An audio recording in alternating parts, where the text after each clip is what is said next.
Se você ainda não me segue no Instagram, vai lá. E se quiser o conteúdo completo de biologia para vestibular e Enem, acesse a minha plataforma. O link está aqui na descrição do vídeo.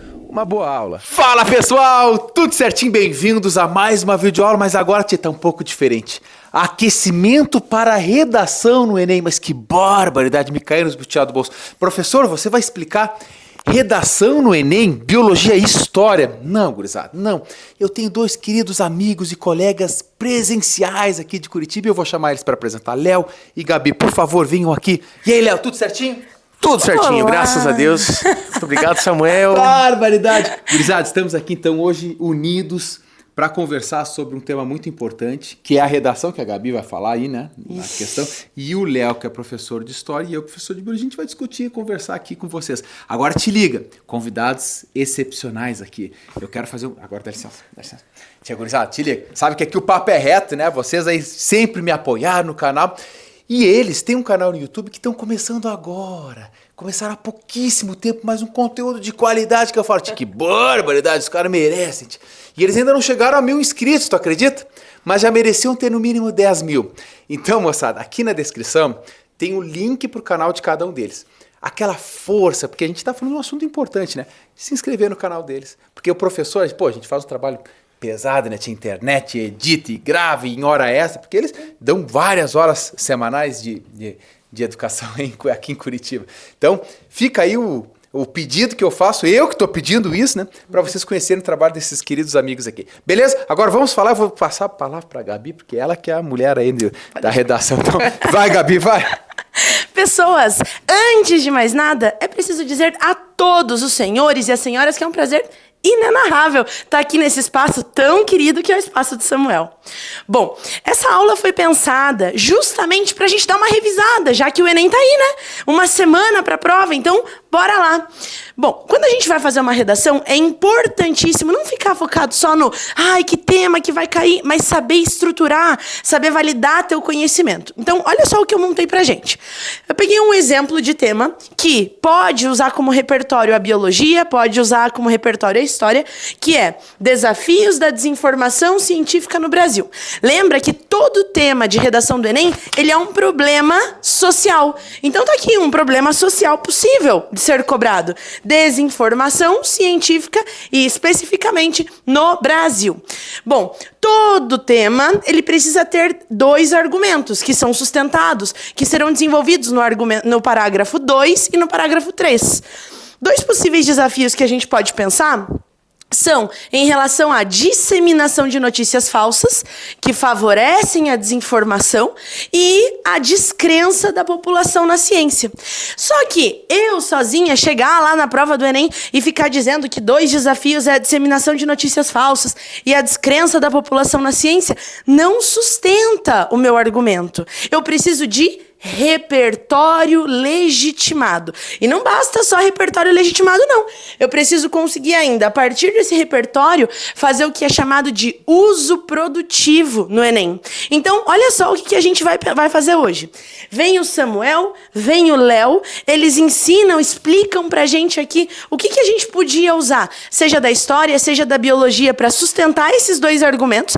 E aí eu volto dizendo, esse conhecimento a gente aplica assim na redação. Fechou? Então, vou chamar de novo aqui os mestres da área da biologia e da história para explicar pra gente um pouco sobre essa, primeiro, disseminação de notícia falsa. Vai lá, Léo, contigo. Bom, então, primeiramente, olá, né? É um prazer estar aqui, obrigado pelo espaço. Eu sou o professor Leonardo Lima, professor de História. Eu vou falar aqui um pouquinho sobre a questão da disseminação das notícias falsas, né? E usando como exemplo aqui a história da revolta da vacina. Veja, disseminar notícias falsas é uma atividade que pode acontecer por diversas razões, políticas, econômicas, etc., mas nem sempre é por maldade. Então, às vezes, por questão de desconhecimento, as pessoas aprendem as coisas erradas e sem sem verificar as fontes, vão espalhando, vão falando. Por exemplo, no tempo da revolta da vacina, existiam jornais que procuravam repercutir as críticas que se fazia, que acabaram, essas críticas sociais acabaram repercutindo e criando a revolta da vacina. As pessoas quebraram a cidade do Rio de Janeiro uma semana, né, por causa disso. E veja, nos jornais da época apareciam caricaturas que mostravam as pessoas virando vaca, ou as pessoas, vacas enforcando as pessoas, ou coisa parecida, por causa da história de que, bom, as pessoas achavam que virava vaca, Samuel. Que negócio é esse? Esse troço é complicado, mas olha só que interessante, né? A gente vê movimentos anti-vax recentes também, né? Teve um movimento que surge nos Estados Unidos no final da década de 1990 e poucos ali, né? E hoje a gente vê também movimentos que tivemos aí com as novas pandemias, digamos assim, mas tinha o troço que começou em 1904 aqui, por uma doença que é altamente letal. 30% das pessoas que pegavam varíola morriam. Hoje, varíola, ela é considerada erradicada, graças à vacina. Mas em 1904 teve, aí o Léo pode depois, porque aqui a minha parte é na biologia, na história a gente meio que dá uma arranhadinha aqui, mas tu imagina que essa revolta, os caras falam, eu não quero que tu ponha um troço dentro de mim aí, e aí esse troço vai fazer eu virar um outro animal aí, né, vai saber se cheio de dente, enfim. Só que naquele ano, então, teve esse movimento. Agora te liga só, as pessoas nem sempre, porque pensa em 1904, hoje a gente vive em outra realidade, né?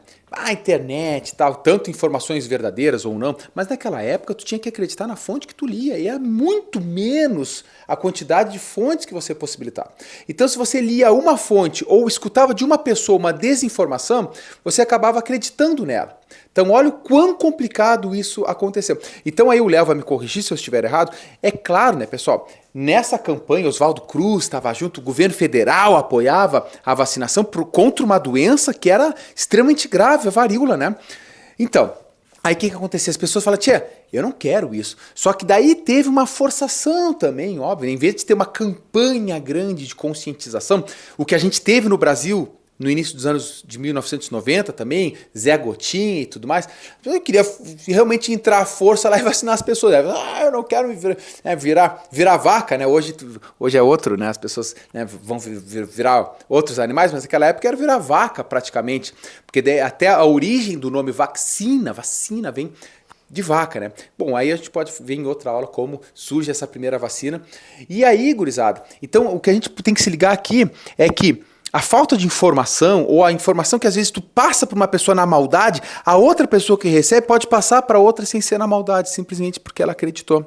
E isso, né, Gabi, aí tu pode falar um pouco mais numa redação, num possível tema de redação, como tu pode trabalhar essa falta de informação, essa passagem de informação errada, seja ela uma informação na maldade ou na inocência, né? Isso. Veja só, para a gente colocar esse tipo de repertório, vai ser lá no desenvolvimento do texto. Então, eu estou pensando aqui, por exemplo, no segundo parágrafo, né? Para fazer o primeiro argumento. Então, como que nós estruturaríamos isso? Porque a gente não pode gastar muito espaço para ficar falando sobre a história, sobre a revolta da vacina, né? Porque senão acaba tangenciando o tema. Mas acontece que... um microfone voando aqui. Acontece que é importante, você precisa respaldar, você precisa sustentar seu argumento. Então, como que nós faríamos essa aplicação ali da noção da revolta da vacina num texto?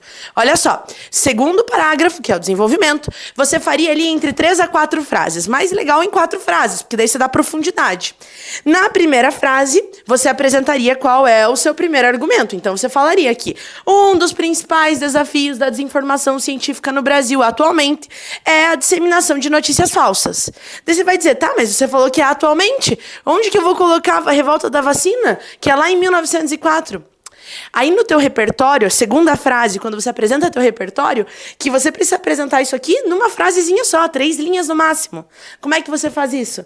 Você pega e diz assim que No entanto, esse tipo de problemática não é recente. Por exemplo, em 1904, no Brasil, houve um momento denominado Revolta da Vacina, em que a população era bombardeada, não porque seria coloquial, mas ela era atingida ou recebia diversas informações falsas que faziam com que elas se afastassem de questões científicas que já eram sabidas na época. Aí você vem, só que toda vez que você traz repertório histórico, não pode esquecer. Na próxima frase, que seria a nossa terceira, você obrigatoriamente tem que vir para Brasil e hoje. Então você fala, hoje, no Brasil, esse tipo de disseminação de notícia falsa ainda é percebida. Por exemplo, e aí você pode pegar um exemplo. Esse exemplo pode vir até da coletânea de textos motivadores, caso tenha um exemplo lá, você pode pegar. Desde que você faça paráfrase, ou seja, falar, né, com as tuas palavras aquilo que foi apresentado. Porque daí você vai trazer um exemplo para comprovar isso aqui, ó. Então, qual que é o nosso movimento? Por que nós traríamos revolta da vacina no texto? Para dizer que a disseminação de notícias falsas não é recente. Ela acontece há muito tempo no Brasil. E aí você vai justificar isso com a revolta da vacina. Certo?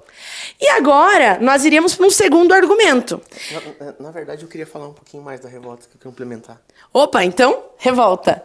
Mais um pouquinho. O que de mais a gente podia sustentar em relação à revolta, será? Então, é porque assim, se você quiser enriquecer o teu repertório quando você está falando da revolta da vacina, não se esqueça de ponderar outras questões da revolta também, mesmo que seja de forma muito ligeira ali, muito resumida. Por exemplo, a questão social da Primeira República, a questão social da Primeira República, o abandono ao qual estavam sujeitas, especialmente as populações mais pobres, mais humildes na capital federal, fazia com que as pessoas, de fato, não tivessem acesso com a mesma facilidade às informações que a gente tem hoje. Então, a quantidade de fontes de informação que elas tinham também era bem menor, né? E, por outro lado, havia uma questão de pressão social que envolvia a questão da reforma urbana no Rio de Janeiro, a questão da política, ou seja, as pessoas já estavam revoltadas, já estavam irritadas com o governo, e a vacinação que vem obrigatória com pouca ou nenhuma divulgação correta das informações vai ocasionar toda essa revolta.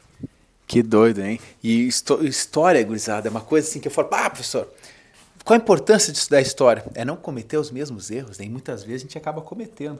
Você vê, eu bato na tecla, pessoal, porque algumas doenças, vamos botar assim, poliomielite, é uma doença que hoje, de 1992, 93, por ali para cá, a gente passa a não se preocupar tanto porque a cobertura vacinal foi grande. Aí, de repente, há uma descrença na vacinação e a doença, ou outras, né, podem surgir, voltam, uma doença que já não era mais um problema, volta a aparecer. Então, por isso que é importante estudar, né, a história, entender os erros que a gente cometeu historicamente no mundo, para que não possam se repetir.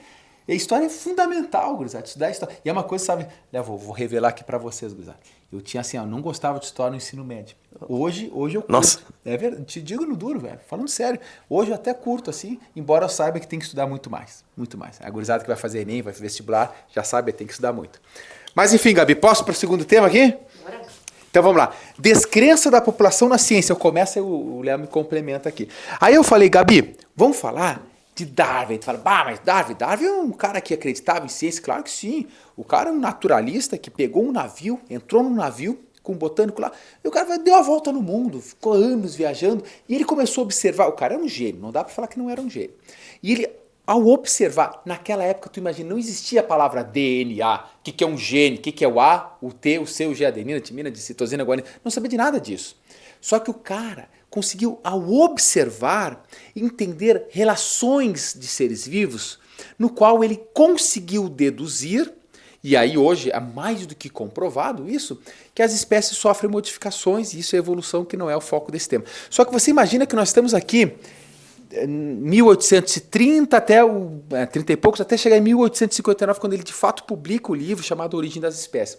O livro Origem das Espécies diz que todas as espécies que existem hoje no mundo têm um ancestral em comum. E que esse ancestral, a partir de modificações ao longo do tempo, e não é de 100 anos, é de milhões ou até bilhões de anos, deu origem a todas as espécies que que existem por um processo chamado de seleção natural. Simples fato da natureza selecionando aquelas características que são mais adaptadas para aquele determinado ambiente, descartando aquelas que não são. É por isso que não posso falar, eu sou o ser humano é o mais adaptado que todos. Não. Se a gente comparar dentro da água, um peixe é mais adaptado que nós. Enfim. Só que o que eu quero falar? Darwin viveu numa família extremamente religiosa, numa época muito religiosa, e ele teve um conflito muito grande. Ele levou anos para publicar o livro A Origem das Espécies por causa desse conflito. Você imagina você chegar e falar para as pessoas, gurizada, olha só, barbaridade, as espécies surgem dessa forma. Você fala, pô, mas para aí, não. Deus criou o ser humano, a sua imagem e semelhança, e todas as espécies como assim são. O fixismo, sem a modificação. Então você imagina internamente, tem até filmes sobre Darwin que falam isso, o conflito interno que ele tinha, no qual ele sabia de algo, mas ele não queria acreditar nesse algo, que era a modificação. Então a esposa dele foi muito importante, ele conversou muito com ela.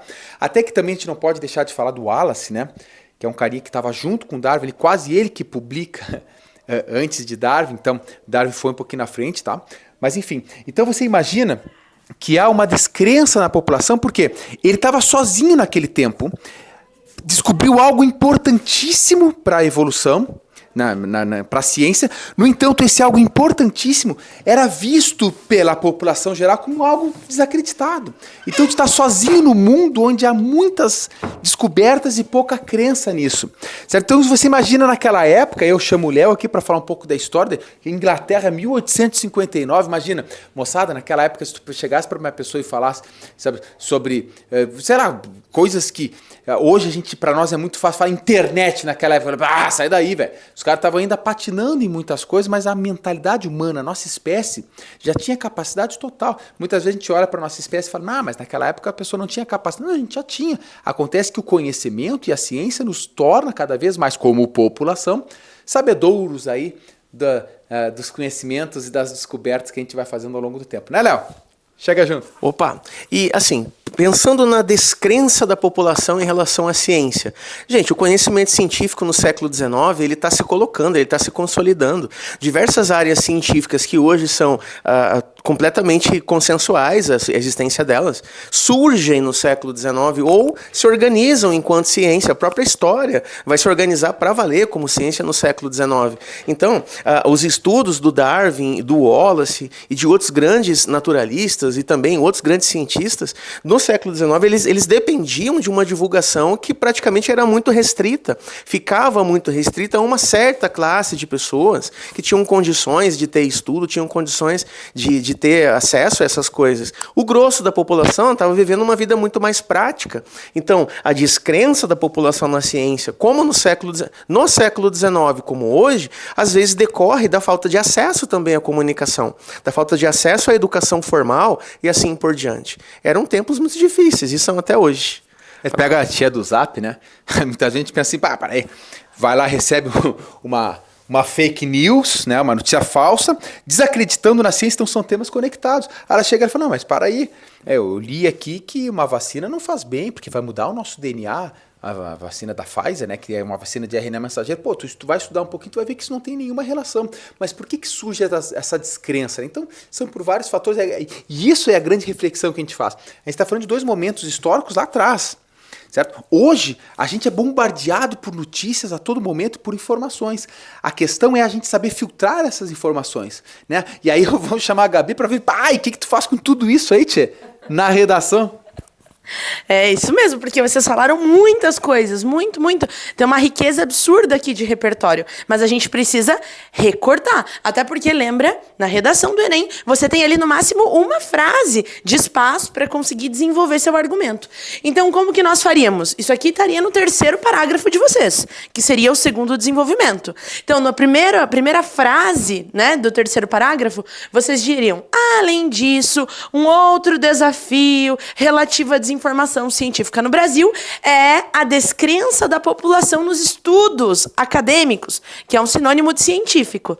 E aí, como é que vai sustentar isso aqui? Traz o repertório aqui do naturalista, Darwin. Diga que ele, lá em 1859, confronta conhecimentos até então pautados na religião com informações científicas. E isso faz com que grande parte da população não dê crédito, né, nos estudos acadêmicos, nos estudos científicos, justamente porque a fronteira entre religião e ciência ainda não estava muito clara.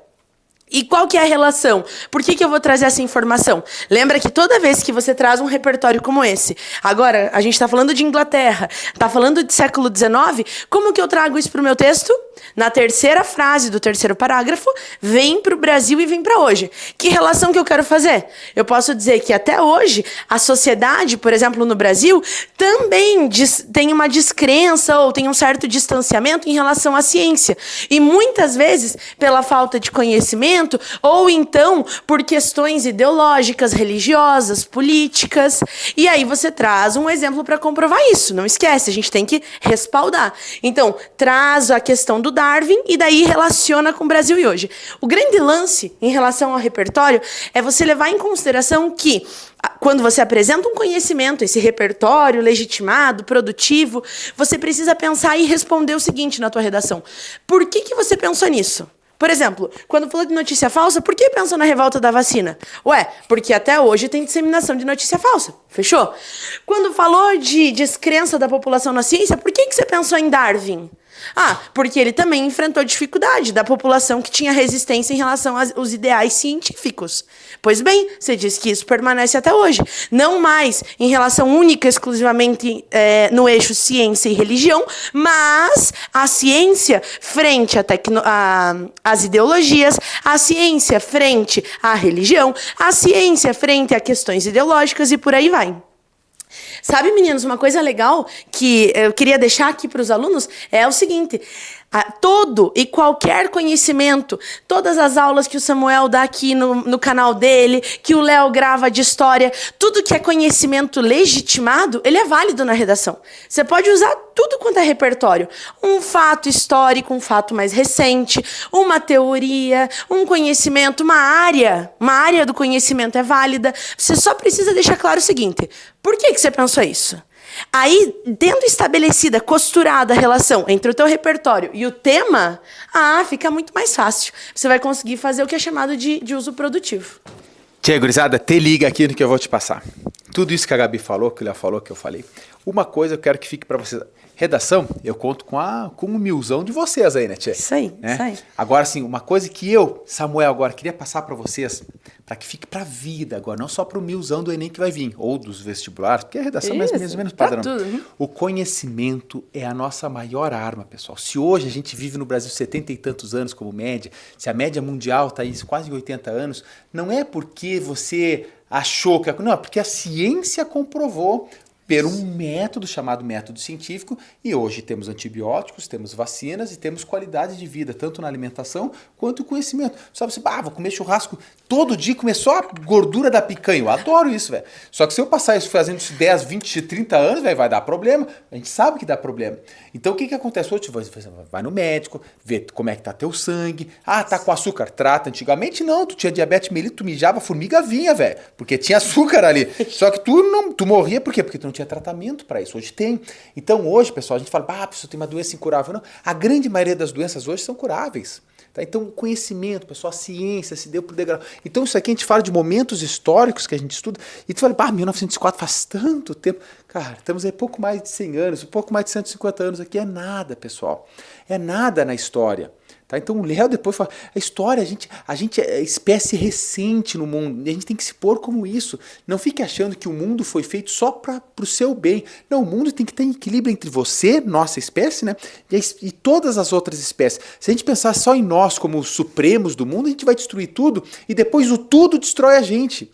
É isso que quando a gente fala de aquecimento global, que tem gente até hoje que não acredita, né? É um absurdo, tomar uma banana aí para quem vai, o terraplanismo e tantas outras coisas, né? As pessoas que descrençam, que desacreditam na vacina, isso tudo, pessoal, um desserviço. Estuda, leia, converse, e se você tiver dúvida, discuta com as pessoas com respeito, né? Então, senta na mesa, na presença de teus inimigos, põe aspas entre inimigos, e troque ideia, mesmo que você discorde com ele, não bloqueie. Vou bloquear, tem muito disso, né? Eu não gosto de fulano, vou bloquear nunca mais. Não conversa, cara, porque a tua ideia pode ser a verdadeira, ou pode não ser a verdadeira, e consequentemente aquele que tem a ideia falsa vai acabar aprendendo, vai acabar entendendo aquilo. Então a conversa, o diálogo é a nossa maior arma, o conhecimento é a nossa maior arma. Certo, Léo? Toma aí. Voto como relator. Eu sempre digo para os meus alunos, gente, estuda, né? Mas assim, com carinho, eu digo com muito carinho, porque a gente está falando aqui coisas verdadeiras, a gente está falando coisas comprovadas, a gente está tentando desfazer os mal-entendidos, questão de notícia falsa, questão de descrença. Veja, muitas vezes as pessoas não fazem por maldade, né? É claro que existe muita polarização, tem muita briga política, etc., mas a gente como educador, a gente não quer deixar ninguém para trás. Então a gente quer que todo mundo possa vir, todo mundo possa conhecer e se informar cada vez mais. A educação é isso, a educação é inclusão, então todo mundo tem direito. Bora lá. E, só para fechar ali a relação da redação do Enem, né? Então, depois de argumentar, não esquece que para o Enem a gente precisa de quê? Proposta de intervenção. E aí, fica ali com a reflexão de vocês. Como que a gente soluciona esses desafios da desinformação? Lembra que para fazer uma boa proposta de intervenção tem que ter 5 elementos. A gente, que é quem vai fazer, um ministério, algum dos 3 poderes, alguma secretaria, enfim. O detalhamento, que pode ser, por exemplo, a explicação de qual é a função desse agente. Uma ação, promover, criar, desenvolver, coloca a ação em forma de verbo. Um modo, né, por meio de, e um resultado esperado. Detalhe, hein? Resultado esperado aqui, pessoal, vai ser o quê? Resolver tanto a disseminação de notícias falsas e a descrença na população. Claro que não resolver, mas pelo menos minimizar. Minimizar a disseminação das notícias falsas, minimizar a questão da descrença, né, da lacuna que existe entre ciência e população no geral. E aí, Samuel, eu queria ver se a gente não deixava um desafio pro pessoal aqui. Quero só ver. Olha só. Gurizada é boa, hein? O que vocês acham de, com esse tema, com esses argumentos, com esses repertórios, criarem uma redação padrão Enem e mandar aqui nos comentários, completa, com os 4 parágrafos bem bonitinha, e aí eu seleciono um desses textos e faço a correção com vocês.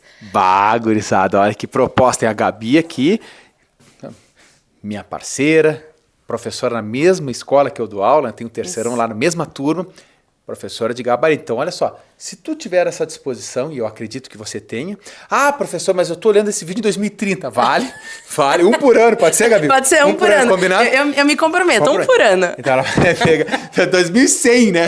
2150, não existe mais Samuel, Gabi, nem nada, mas aí tu vai ter que botar alguém aí pra vou ter que colocar a herança aqui. Barbaridade. Mas enfim, faça, gurizada, treine isso. E a professora Gabi, se for, tem 2 textos perfeitos, tenho certeza que ela vai corrigir os 2 e ela pode publicar no canal dela e tal, e trocar ideia. Certo, gurizada? Então assim, barbaridade. Chega aí, Léo, chega aí.